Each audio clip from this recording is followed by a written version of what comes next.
It was late in the afternoon on Valentine's Day in 1990 when I finally arrived home with my new John Deere 4455 Power Shift tractor. Since it was only about 20 miles that I had to travel, I had felt there was no need to drive this new machine at full throttle. So over the course of an hour and a half, I took the opportunity of just relaxing and enjoying my new office on wheels. I know it didn't take long, but I realized that as I slowly backed it into my shed that day, that the possibility existed that this tractor could certainly become a permanent resident on my farm.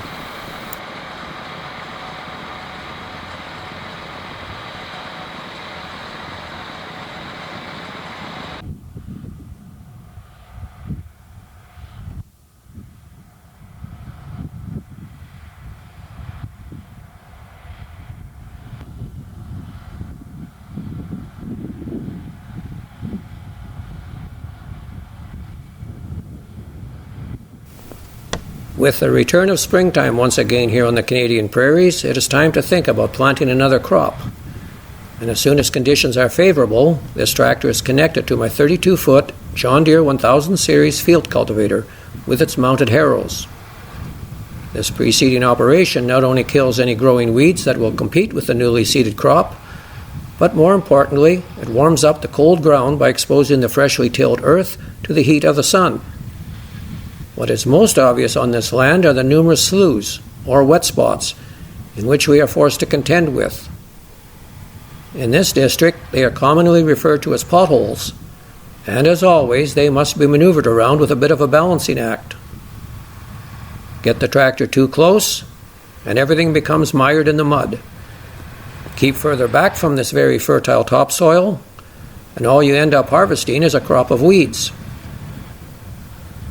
But hopefully, in another 24 hours, this ground will dry sufficiently so that when a fully loaded grain drill arrives on this same sloping terrain, it will be able to circle this pothole effortlessly without becoming completely bogged down right to the axles.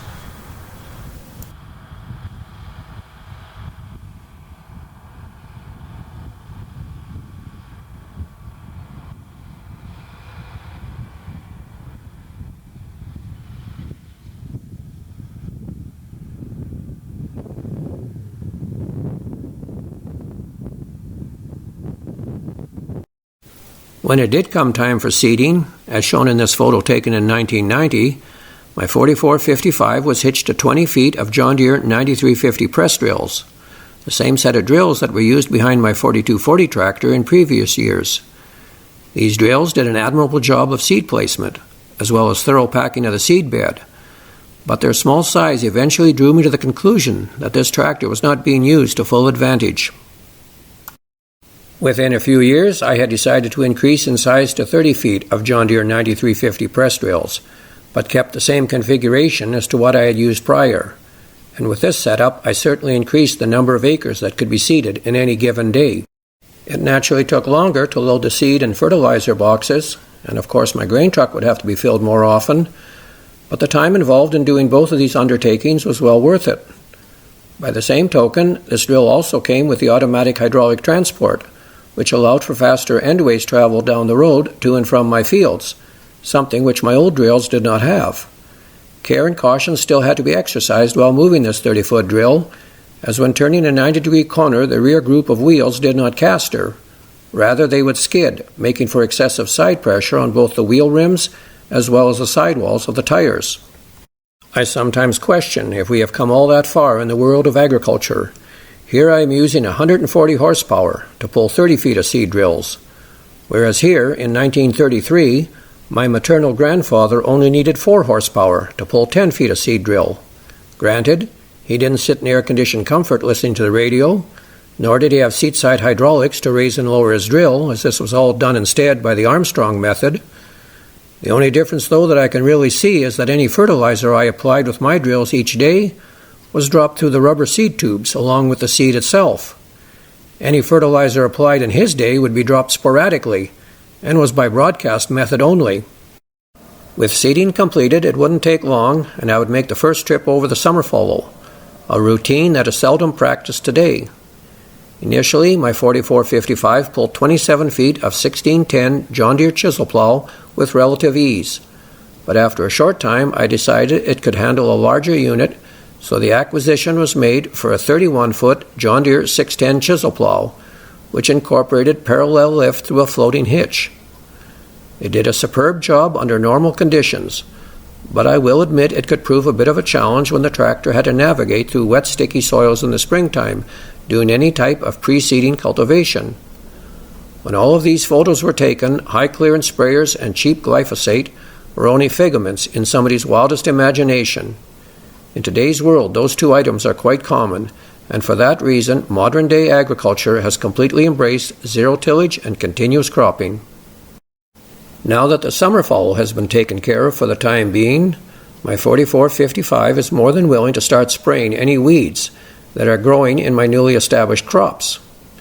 Here, my tractor is hooked to a versatile 3000 sprayer, one of the very few red machines it was forced to pull, simply because Deere & Company were not supplying field sprayers for the Canadian market at that time. When I purchased it in 1983, it was the very first one of its kind sold in this district, coming with a polyethylene tank with a capacity of 950 US gallons, or 800 gallons if using the Imperial system. Standard equipment included hydraulic boom height, a separate mix and fill tank, as well as complete electronic controls for both spray pressure and booms, features that made this unit basically state-of-the-art. Because of its translucent design, I could look back and see at a glance how much chemical remained in the tank. In this case, it is just under half full.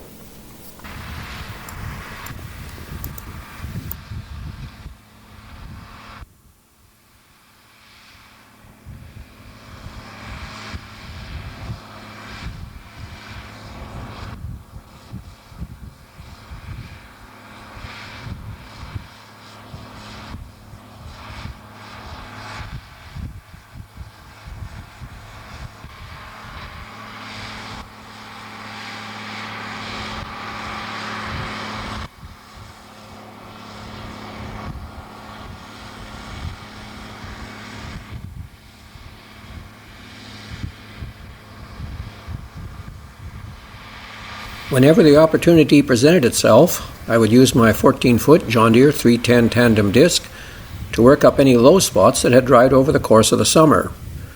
When I originally purchased this disc in 1977, it was with the intention of breaking new bushland, as well as working land that had been out of production for over 25 years. I quickly discovered that because of its heavy weight and large blades, it could easily destroy growth of any size and do a good job of leveling at the same time. I believed strongly in working any non-productive land any time it was possible. After harvest would be considered ideal, especially as the ground would be dry enough to drive over and the disc would chop and destroy any vegetation it encountered. These operations would effectively delay the establishment of perennials, stop any growth of woody plants such as willows or buckbrush, and certainly take care of what is commonly called bulrushes or cattails. If the ground cannot be seeded in the spring because of excess moisture, then at least in most years it can be driven across in the fall at harvest time. In this picture, which was taken a few years before but approximately in the same region, you can easily see that I drove the swather through this area with no problems. Now, as I arrive a few days later with the combine, I only have to raise the table, drive across quickly, drop the table, pick up the corresponding swath, and resume harvest with very little time lost. A piece of equipment that sometimes came in handy when doing summer fallow would have to be this 36-foot Morris rod weeder, manufactured by Morris Industries of Yorkton, Saskatchewan. These machines were designed to operate preferably when the land was dry and heavy weed growth was not a problem, conditions that usually existed in the latter parts of July or August. What makes this implement unique is that it does not require large amounts of horsepower in order to pull it, while at the same time doing an outstanding job destroying any and all weed growth. Perhaps the greatest advantage to using a rod weeder is that after the field has been worked, a large percentage of trash and straw still remains on the soil surface, which helps to prevent any soil erosion from either excessive wind or rain. With the small multiplex shovels breaking up any hard ground in the front, it is the hexagon rod turning in the opposite direction of travel just beneath the surface that is effectively pulling the weeds out of the ground. The weeds that are laid on the surface will quickly wither and die, and the soil beneath the rotating rod is firmly packed to retain valuable moisture. Before I bought this unit, I had inquired if John Deere was still building their Model 800 rod reader, but was told by my dealer that they had discontinued production. Therefore, I looked elsewhere and had no choice but to join another red machine to my tractor. I knew my tractor was not happy about this decision, but like always in the past, it made the best of a bad situation, and I guess that is all I could ask from it. With another harvest in the bins, it is time to start thinking about next year's planting concerns. It is early October, and once again I turn to my 4455 with the prospects of it supplying enough power to pull a fully loaded deep bander. These machines were available for rent, but not always easy to find. But through the help of a good friend, I was able to acquire this unit to do my fall fertilizing on land that I intended to seed next spring.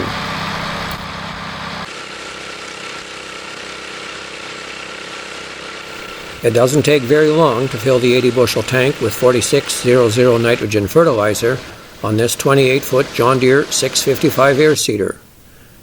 And at full throttle, my 4455 heads down the field under maximum load. At the time that this film was taken, there was little to choose from when it came to placing enough fertilizer into dry stubble ground for next year's crop. Dealers for anhydrous ammonia were few in number, and the equipment available for injecting this product into the hard ground would often result in more anhydrous being released into the air than placed in the soil. The only alternative was to utilize the new air seeders that were starting to become popular in this province, as they could be employed to place a band of dry fertilizer about an inch or two below the seed zone, hence the name Deep Bander.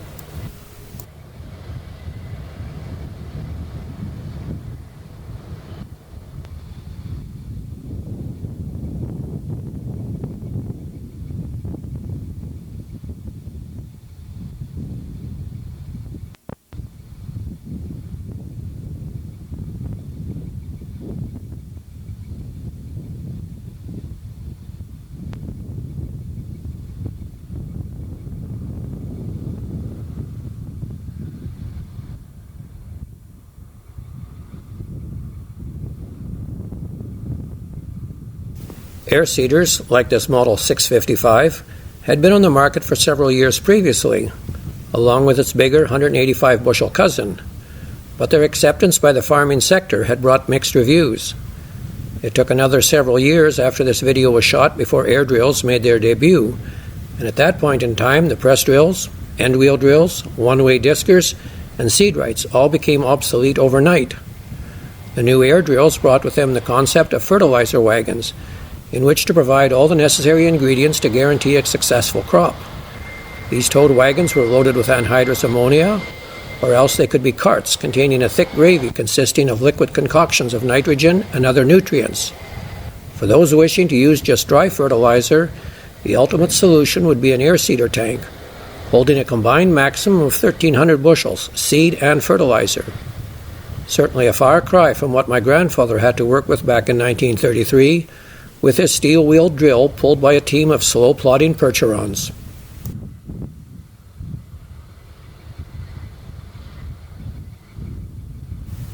Each day that I worked with this machine, I knew my tractor was pulling something that was designed to go behind much larger units. But my tractor, as usual, would never complain. Just as long as it was attached to another member of its clan, then its engine would sing and its tires would grab hold of whatever was beneath them. Not so when connected to something that was not family.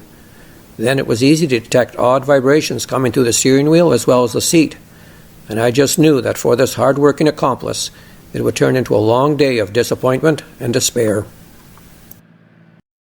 Anybody that grows flax knows that after the crop has been harvested, the straw that remains can become a nightmare if left on the field. Over time, it will absolutely refuse to break down into the soil and decay, but instead it will snarl, tangle, and plug everything it comes in contact with. The only logical line of reasoning is to harrow the material into long windrows, push the windrows together to form a small mountain, and throw a lit match into the assembled mass. As in the past, I rely on my 4455 with its mounted John Deere 725 loader in collecting and stacking this wiry material.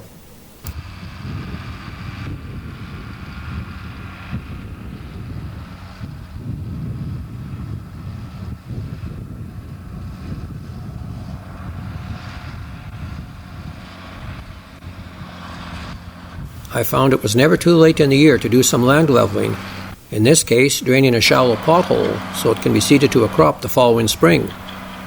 Here I depend once again on my 4455 to pull a 7-yard John Deere 700 scraper. While I certainly was no proponent of using this earth scraper to drain excess water out of every pothole on my farm, it did come in handy for making some of my land a little bit easier to farm. It was used in a variety of chores, which included everything from cleaning up abandoned farm sites, leveling fence lines that were no longer in use, or building new approaches to allow better accessibility into my fields during harvest. It was an excellent machine for fast loading and dumping, and with the optional hydraulic spreading attachment, I had the choice of either releasing the entire fill at once or do a more controlled spread and meter the soil out over a much longer distance.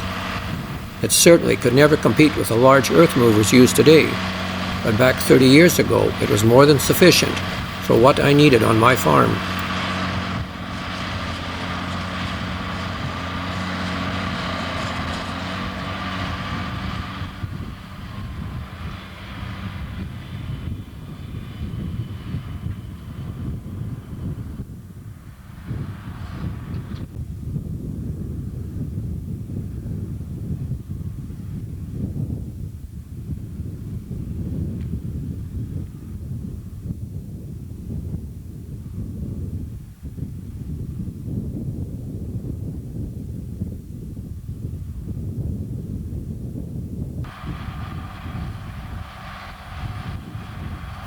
Depending on the type of soil I was working with, the tractor would have adequate horsepower for what was required.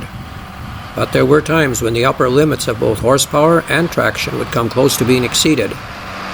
Loading 4, 5, or even 6 yards was comparatively easy, but getting that 7th yard pushed onto the top of the load could some days be a real challenge. But my tractor would never think of admitting defeat. It just kept pulling with everything it had. It has been 10 years since we retired from farming.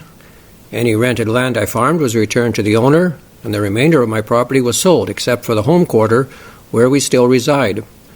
The entire collection of farm machinery as shown in this video were eventually sold as well, but the exception was made to keep the 4455.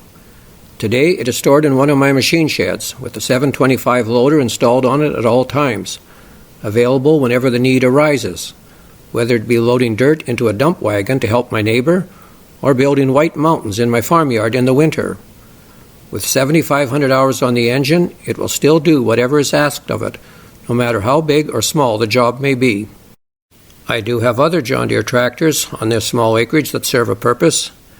They too are very special and mean a lot to me, but this faithful, hard-working 4455 tractor that never once showed any signs of quitting in all of the 31 years that I owned it is in a category all by itself.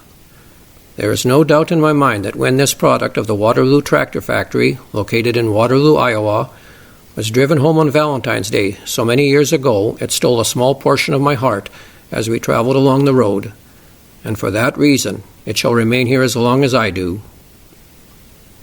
I thank you for watching.